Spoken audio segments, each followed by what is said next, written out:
Men have spent decades trying to cure loneliness. They tried fixing confidence, fixing their dating life. They chased answers from every corner of the internet, but nothing worked because almost none of them understand what actually causes it. Loneliness doesn't begin with rejection or heartbreak. It begins with inertia. It's a life that quietly stops progressing long before you realize it. It starts in comfort and routine, a life that functions just well enough to survive but not enough for growth. So men keep searching for an external fix, while their life stagnates in the background.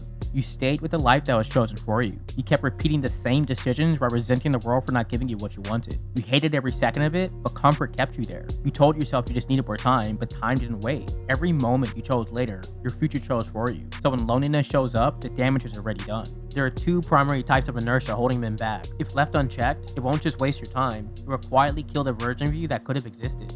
So let's begin with the first one keeping men stuck.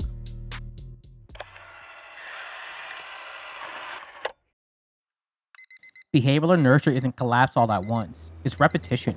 Your days fill up, work, life, distractions, repeat.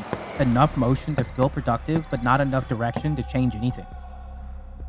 Think of the man who restructured his morning routine twice last year, read 3 books on discipline, and still hasn't done the things he said mattered. Effort mistaken for progress. You might not be lazy, you're just preoccupied. Months pass without any meaningful change. You default to what's familiar, repeat what feels safe, you choose predictability over becoming someone. From the outside, it looks like discipline. From the inside, it feels like patience. But nothing is actually advancing. And because life remains manageable, there's never a reason to interrupt it. No urgency, no friction, not collapse, not failure. Just a good enough life that marches forward without evolving. And once it's all over, who will remember it? A life that stagnates is a life that descends slowly enough you won't actually realize. That's behavioral inertia. But that is only one layer of the trap. You can change your routines and still go nowhere. If you actually want to understand why you're stuck in life, we have to go one layer deeper. This is where most men misunderstand what's happening.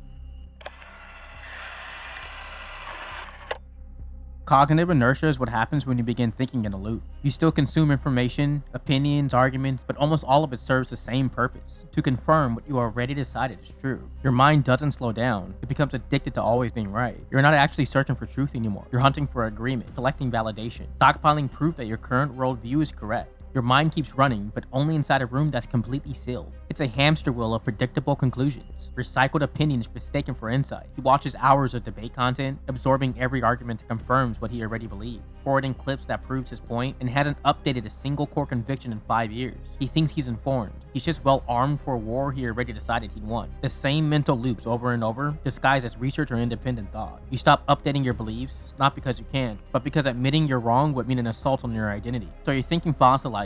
Still articulate, still confident, still loud, but mentally stale, rigid, and outdated, quietly decaying while pretending to be informed. You didn't stop thinking, you stopped risking your image. That's cognitive inertia, a mind that never stops talking, but stopped growing a long time ago.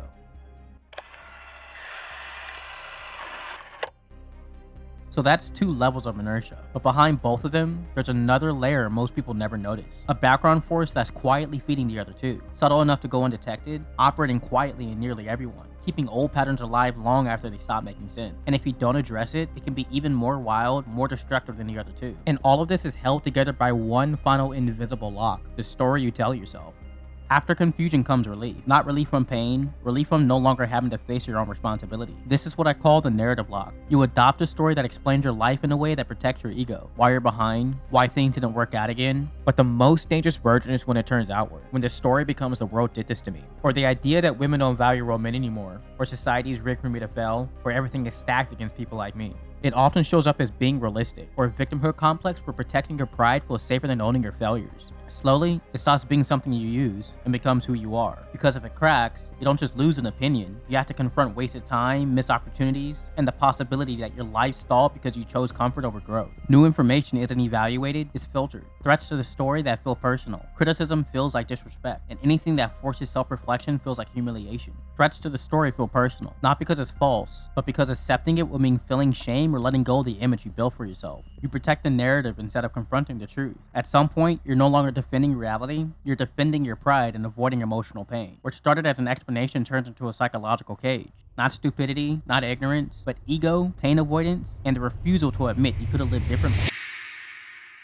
Nothing was taken from you all at once. You weren't attacked, you weren't beaten, you were outpaced. While you were maintaining, time kept moving. While you were staying stable, other paths quietly closed. Opportunities don't vanish loudly, they expire. Versions of yourself you never lived fade into abstraction.